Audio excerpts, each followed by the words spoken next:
Karnataka news beat follow ಮಾಡಿ, subscribe ಮಾಡಿ. ಇವತ್ತಿನ ಕ್ಷಣಕ್ಕೆ ನೀವು ಕಮರ್ಷಿಯಲ್ ಹೀರೋ, ಪ್ರೊಡ್ಯೂಸರ್ ಆಲ್ಸೋ. ನಿಮಗೆ ಇವತ್ತು ನಿಂತ್ಕೊಂಡು ಯೋಚನೆ ಮಾಡಿದ್ರೆ ಇಂಡಸ್ಟ್ರಿಯ ಲೆಕ್ಕಾಚಾರಗಳು ನಿಧಾನಕ್ಕೆ ಗೊತ್ತಾಗಿರುತ್ತೆ ನಿಮ್ಮ ಅನುಭವಕ್ಕೆ. KVN ಪ್ರೊಡಕ್ಷನ್ ಜಾಯಿಂಟ್ ಆಗಿದೆ, ಅದು ಯಾವ ರೀತಿ ಸಪೋರ್ಟಿವ್ ಆಗ್ಬೋದು ಅನ್ಸುತ್ತೆ? ಕಾರ್ತಿಕ್ ಅವರು, thank you and good morning. And ಖಂಡಿತ ನಾನು ಒಬ್ಬ ನಿರ್ಮಾಪಕನ ಒಂದು ಏನು ಅನುಭವ ಇದೆ ಅದನ್ನೆಲ್ಲ ನಾನು ಶ್ರೇಯಸ್ ಅವ್ರಿಗೆ ಸ್ಟಾರ್ಟಿಂಗಲ್ಲೇ ಹೇಳಿದ್ದೆ. 7 ಕೋಟಿ ಮೇಲೆ ದಾಟ್ಬೇಡ ಸಿನಿಮಾ ಸ್ಟಾರ್ಟಿಂಗಲ್ಲೇ ಹೇಳಿದ್ದೆ ನಾನು, ಮಾಡಬೇಡಿ. ಯಾಕಂದರೆ ಈ ಸಿನಿಮಾ ಬಂದು ಬಿಫೋರ್ ಮಾದೇವ ನನಗೆ ಆಗಿದ್ದು. ಸೊ ನನಗೆ ಗೊತ್ತಿರಲಿಲ್ಲ ಥಿಯೇಟ್ರಿಕಲ್ಲಿ ಎಷ್ಟು ಓಪನಿಂಗ್ ಸಿಗುತ್ತೆ, ಎಷ್ಟು ಚೆನ್ನಾಗಿ ಆಗುತ್ತೆ ಅನ್ನೋದು. ಸೊ ನಾನು ಹೇಳಿದ್ದೆ. ಬಟ್ ಅವರು ಆ್ಯಂಡ್ ಅವರ ತಾಯಿಯವರು ಪದ್ಮಾವತಿ ಅವರು ತುಂಬ ಪ್ಯಾಷನೇಟ್ ಆಗಿದ್ರು. ಇಲ್ಲ, ಈ ಸಿನಿಮಾ ನಾವು ಮಾಡಬೇಕು ಅಂದರೆ ದೊಡ್ಡದಾಗೆ ಮಾಡಬೇಕು, ದೊಡ್ಡ ಸ್ಕೇಲಲ್ಲೇ ಮಾಡಬೇಕು ಅಂತ ಅವ್ರಿಗಿದ್ದಿತ್ತು. ಸೊ ಹಾಗಾಗಿ ಅವರು ಆ್ಯಂಡ್ ಚೈತನ್ಯ ಸರ್ ಜೊತೆ ಡಿಸ್ಕಸ್ ಮಾಡಿದಾಗ, but budgeting wise Chaitanya sir ಏನು ಇನ್ವಾಲ್ವ್ ಆಗಿರಲಿಲ್ಲ. ಬಟ್ ನಾವು ಎಷ್ಟು ಕಂಟ್ರೋಲ್ ಮಾಡಕ್ ಹೋದ್ರು ಬಟ್ ಸ್ಕೇಲ್ ದೊಡ್ಡದಾಗ್ತಾನೆ ಹೋಗ್ತಿತ್ತು. ಯಾವಾಗ ಸಂತೋಷ್ ನಾರಾಯಣ್ ಅವರು ಒಳಗಡೆ ಬಂದ್ರು ಅದಕ್ಕಿಂತ ನೆಕ್ಸ್ಟ್ ಸ್ಕೇಲ್ ಹೋಯ್ತು. But end of the day ಎಲ್ಲ ಕೂತ್ಕೊಂಡು ಲೆಕ್ಕಾಚಾರ ನೋಡಿದಾಗ ಇವತ್ತು ಆ್ಯಂಡ್ ಮಾದೇವನೂ ಆಗಿರೋದ್ರಿಂದ ನನಗೆ ಆ್ಯಂಡ್ ಟಿ ಸೀರೀಸ್ ಅವರು ಬೈ ಮಾಡಿದ್ರು ಸಿನಿಮಾನ. ಸೊ ಎಲ್ಲ ಲೆಕ್ಕಾಚಾರ ನೋಡಿದಾಗ ಚೆನ್ನಾಗಿ ಆಗ್ತಿದೆ. ಆ್ಯಂಡ್ ಪ್ರೊಡ್ಯೂಸರ್ ಅವ್ರಿಗೆ ಖಂಡಿತ ಹಾಕಿರೋ ಬಂಡವಾಳ ವಾಪಸ್ ಬರುತ್ತೆ ಅನ್ನೋ ನಂಬಿಕೆ ಇವತ್ತಿಗಿದೆ. ಆ್ಯಂಡ್ ಭಾಳ ಎಚ್ಚರವಾಗಿಯೇ ನಾವು ನಿರ್ಮಾಪಕರ ಸ್ಥಾನದಲ್ಲಿ ನಿಂತ್ಕೊಂಡು ಭಾಳ ಎಚ್ಚರವಾಗಿ ನಾವು ಒಂದೊಂದು ಹೆಜ್ಜೆನೂ ಮುಂದೆ ಇಟ್ವಿ. ಆ ಥರ ನೋಡ್ಬೇಕಾದ್ರೆ, ಬಿಕಾಸ್ ಆ ದಿನಗಳಲ್ಲಿರೋ ಕಾಸ್ಟ್ ಅಷ್ಟೂ ಬರಬೇಕು, ವಾಪಸ್ ಬರಬೇಕು ಅಂತ ಇಷ್ಟಪಟ್ಟಿದ್ದು ಶ್ರೇಯಸ್ ಅವರು. ಸೊ ನಿಮಗೆ ಗೊತ್ತಲ್ವಾ ಯಾರು ಬಂದಾಗ ಎಷ್ಟಾಗುತ್ತೆ, ಬಡ್ಜೆಟ್ ಎಷ್ಟಾಗುತ್ತೆ ಅನ್ನೋದು. ಆ್ಯಂಡ್ ಸಿನಿಮಾ ಭಾಳ ಚೆನ್ನಾಗಿ ಬಂದಿದೆ, ದೊಡ್ಡದಾಗಿ ಬಂದಿದೆ, ದೊಡ್ಡ ಸ್ಕೇಲಾಗಿ ಬಂದಿದೆ. ಆ್ಯಂಡ್ KVN ಅವರು ನಮಗೆ ಆನೆ ಬೆಲ ಇದ್ದಂಗೆ. One of the biggest distributors ಇವತ್ತು ಇಂಡಸ್ಟ್ರಿಯಲ್ಲಿ ಇರೋದು KVN ಅವರು. ಸುಪ್ರೀತ್ ಸರ್ ಆಗಲಿ, ವೆಂಕಟ್ ಸರ್ ಆಗಲಿ.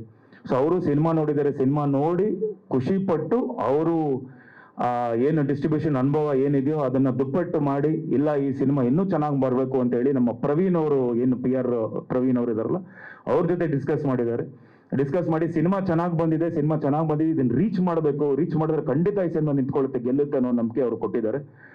ಆ್ಯಂಡ್ ಅಫ್ಕೋರ್ಸ್ ಇದು ನಿಮಗೆ ನಾನು ನಿಮ್ಮ ಹತ್ರ ಮೊನ್ನೆನೂ ಇಂಟರ್ವ್ಯೂ ನಾನು ತುಂಬಾನೇ ಮಾತಾಡಿದ್ದೀನಿ, ಸಿನಿಮಾ ಸ್ಟಾರ್ ಕಾಸ್ಟ್ ಬಗ್ಗೆ ಆಗಲಿ, ಎಲ್ಲರ ಬಗ್ಗೆ ಆಗಲಿ. ಬಟ್ ಈಗ ನೀವು ಕೇಳಿದ ಕ್ವಶನ್ಗೆ ಇದು ಆನ್ಸರ್ ಅಂದ್ಕೊಂಡ್ಬನ್ನಿ. ವಿನೋದ್ ಸರ್. Yes sir. ಯಾವುದೇ ಹೀರೋ ಆದ್ರೂ ಕೂಡ ಭೂಗತ ಲೋಕದ ಸಿನಿಮಾಗಳನ್ನು ಒಪ್ಕೊಳ್ಳಿಕ್ಕೆ ಭಯಪಡ್ತಾರೆ, ಕೆಲವರು ಹಿಟ್ ಹೆಜ್ಜೆನ ಹಿಂದೆ ಇಡೋದು ಸಹಜ. ಆದ್ರೆ ನೀವು ಮುಂದೆ ಇಟ್ಟಿದ್ದೀರಾ, ಸೊ ಹೇಗೆ ಸವಾಲನ್ನು ಸ್ವೀಕರಿಸ್ತೀರಾ? ಯಾಕಂತ ಹೇಳಿದ್ರೆ ಭೂಗತ ಲೋಕದ ಸಿನಿಮಾಗಳಂತ ಹೇಳಿದ್ರೆ ಒಂದಷ್ಟು ವಿವಾದಗಳು ಹುಟ್ಟೋದು ಸಹಜ, ಕಾನೂನು ಹೋರಾಟಗಳು ಹುಟ್ಟೋದು ಸಹಜ. ಸೊ ಹಾಗಾಗಿ ಯಾವ ರೀತಿ ರೆಡಿ ಆಗಿದ್ದೀರಾ?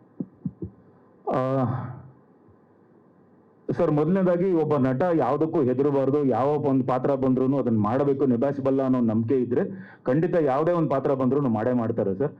ಎರಡನೇದಾಗಿ ನಮಗೆ ಇದು ಕಾಲ್ಪನಿಕ ಸಿನಿಮಾ, ಇದು ಒರಿಜಿನಲ್ ಸಬ್ಜೆಕ್ಟ್ ಅಲ್ಲ ಅಂತ. This is fiction cinema. ಒಂದಿಷ್ಟು ಇನ್ಫ್ಲುಯೆನ್ಸ್ ಇರಬಹುದು, ಬೇರೆಯವರ ಒಂದು ಹೆಸರುಗಳಾಗ್ಲಿ ಅಥವಾ ಇನ್ಫ್ಲುಯೆನ್ಸ್ ಇರಬಹುದು. ಹಾಗಾಗಿ ನನಗೆ ಯಾವುದೇ ರೀತಿ, ಯಾಕಂದ್ರೆ ಇದು ಸಿನಿಮಾ ರೀತಿಯಲ್ಲಿ ನೋಡಿದಾಗ ನಿಮಗೆ ಏನು ಅನ್ಸಲ್ಲ. And this is not a biopic. To be frank, biopic ಮಾಡಿದಾಗ ಇವೆಲ್ಲ ನಿಮಗೆ ಅನ್ಸ್ಬೋದು, ಎಲ್ಲ ಇದನ್ನ ಮಾಡ್ತಾ ಇದೀವಿ ಅಥವಾ ಅವರ ಫ್ಯಾಮಿಲಿಯಿಂದ ಏನಾದರೂ ಪ್ರಾಬ್ಲಮ್ ಬರ್ಬೋದು ಅಥವಾ ಬೇರೆಯವ್ರ ಬಗ್ಗೆ ಬರ್ಬೋದು ಅಂತ. This is not a biopic ಮಾಡಿದ್ರೆ ಖಂಡಿತ ಒಂದು ಅವರ ಪರ್ಮಿಷನ್ಗಳು ಬೇಕಾಗುತ್ತೆ. ಸೊ ಯಾವುದೇ ರೀತಿಯಾದ ಭಯ ಇಲ್ಲ. ಹಾಗಾಗಿ ಆ್ಯಂಡ್ ಮೋರ್ ಓವರ್ ನನಗೆ ಭಾಳ ಈಸಿ ಇತ್ತು ಈ ಸಿನಿಮಾ ನಿಭಾಯಿಸೋದು, ಬಲರಾಮ ಅನ್ನೋದು. ಏನಕ್ಕೆ ಅಂದರೆ I was born and brought up in Frazer Town. ಈ ಕಡೆ ಶಿವಾಜಿನಗರ ಇತ್ತು, ಈ ಕಡೆ ಟ್ಯಾನರಿ ರೋಡ್ ಇತ್ತು, ನಿಮ್ಗೆ ಗೊತ್ತಿದೆಯೋ ಇಲ್ಲೋ ಗೊತ್ತಿಲ್ಲ, ಫ್ರೇಜರ್ ಟೌನ್. ಈ ಕಡೆ ಮಾಸ್ಕ್ ರೋಡ್ ಇತ್ತು. ಸೊ ನನ್ನ ಚೈಲ್ಡ್ಹುಡ್ ಫುಲ್ಲು ನಾನು ಬಂದು ಎಲ್ಲ ಹುಡುಗರು ಅದಾದ್ಮೇಲೆ ಎಲ್ಲ ನೋಡ್ಕೊಂಡೇ ಬೆಳೆದಿದ್ದೀನಿ ಸರ್ ಅಲ್ಲಿ. ಎಲ್ಲ ರೌಡಿಸಮ್ ಆಗಲಿ, ಎಲ್ಲ ಹುಡುಗರು ಆಗಲಿ. ಸೊ ನಾವು ಅದೇ ಒಂದು ಗಾಳಿಪಟಕ್ಕೆಲ್ಲ ಜಗಳಗಳ ಆಡಿರೋದು ಉಂಟು, ಸುಮ್ಮನೆ ಯಾವುದೋ ಒಂದು ಪಾರಿವಾಳಕ್ಕೆಲ್ಲ ಜಗಳಗಳ ಆಡಿರೋದು ಉಂಟು. ಸೊ ಐ ಸೀನ್ ದಟ್ ಇದು ಆ ಫೀಲ್ಡ್ನ ನೋಡ್ಕೊಂಡು ಬೆಳೆದಿದ್ದೀನಿ. ನಮ್ಮ ಹುಡುಗರು ಎಷ್ಟೊಂದು ಜನ JCಗೆ ಹೋಗಿದ್ದಾರೆ, ಎಷ್ಟೊಂದು ಜನ ಏನೂ ಮಾಡಿರಲ್ಲ, ಸುಮ್ಮನೆ ಬಾರೋ ಮಚ್ಚ ಅಂತ ಎದಲ್ ಮೇಲೆ ಕೈ ಹಾಕೊಂಡು ಹೋಗಿ ಏನೋ ಕೇಸ್ಗಳು ಮಾಡಿಬಿಟ್ಟು ಅಂಧರಾಗಿರೋದು ನೋಡಿದ್ದಾರೆ. ನಾನು JCಗೆಲ್ಲ ಹೋದಾಗ ಏನು ಕೇಸ್ಗಳೇ ಮಾಡಿರೋ ಹುಡುಗರು, ಮಾಡದೇ ಇರೋ ಹುಡುಗರೆಲ್ಲ ಹಣ ಏನಣ್ಣ ಹಿಂಗೆ ಆಗ್ಬಿಡ್ತು ಅಂತೆಲ್ಲ ಹೇಳಿರೋದೆಲ್ಲ ನೋಡಿದ್ದೀನಿ. ಸೊ ಆ ಕಷ್ಟಗಳೆಲ್ಲ ಐ ವಾಸ್ ಇಂಟು, ನಮ್ಮ ಫ್ರೆಂಡ್ಸು ತುಂಬ ಜನ ಇದ್ದಾರೆ. ಹಾಗಾಗಿ ಇವತ್ತಿಗೂ ನನಗೆ ನಾನು ಇನ್ನೊಂದು ವಿಷಯ ಹೇಳಕ್ಕೆ ಇಷ್ಟಪಡ್ತೀನಿ. ನನ್ನ ಮಾದೇವ ಸಿನಿಮಾ ಹೊರಗಡೆ ಬರೋಕ್ಕೆ ಮುಂಚೆ ಸಾಕಷ್ಟು ಪ್ರಾಬ್ಲಮ್ಗಳಿತ್ತು. ಸುಮಾರು ಜನ ಸ್ಟೇಗಳೆಲ್ಲ ತಂದಿದ್ರು, ಭಾಳ ಪ್ರಾಬ್ಲಮ್ಗಳಿತ್ತು. ನನಗೆ ಮುಂಚೆನೇ ಪರಿಚಯ ಆಗಿದ್ದು ಅಗ್ನಿಶ್ರೀಧರ್ ಸಾಹೇಬರು ಹಾಗೂ ಬಚ್ಚನ್ ಸಾಹೇಬರು. ನನಗೆ ಭಾಳನೇ ಒಂದು ಫ್ಯಾಮಿಲಿ ಫ್ರೆಂಡ್ಸ್, ನಮ್ಮ ತಂದೆಯ ಮೇಲೆ ತುಂಬ ಗೌರವ ಇದೆ ಅವ್ರಿಗೆ. ಹಾಗಾಗಿ ನನಗೆ ಮಾದೇವ ರಿಲೀಸ್ ಆಗೋಕ್ಕೆ ಅವರು ಎಲ್ಲರನ್ನು ಕರೆಸಿ ಕೂರಿಸಿ ಇವೆಲ್ಲ ಮಾಡಬೇಡಿ, ಸಿನಿಮಾ ರಿಲೀಸ್ ಆಗಲಿ ಅಂತ ಹೇಳಿ ಒಂದು ಮಾತು ಹೇಳ್ತಾರೆ, ಇವನು ನನ್ನ ಮನೆ ಮಗ, ಈ ಸಿನಿಮಾಗೆ ಯಾರು ಏನೂ ಪ್ರಾಬ್ಲಮ್ ಮಾಡಬಾರ್ದು ಅಂತ ರಿಲೀಸ್ ಮಾಡಿಸಿ ಸಿನಿಮಾ ಹೋಗಿ ಅಲ್ಲೇ ಕನಕಪುರ ರೋಡಲ್ಲಿ ಸಿನಿಮಾ ನೋಡ್ಕೊಂಡು ಬಂದು ನನಗೆ ಫೋನ್ ಮಾಡಿ ತುಂಬ ಚೆನ್ನಾಗಿ ಮಾಡಿದೆ ನೀನು ಅಂತ ಹೇಳಿದವರು ಅವರು.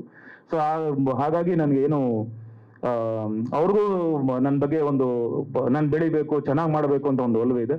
ಸೊ ಹಾಗಾಗಿ ಯಾವುದು ಏನೂ ಪ್ರಾಬ್ಲಮ್ ಆಗಲ್ಲ ಅಂತ ಗೊತ್ತಿದೆ ಸರ್.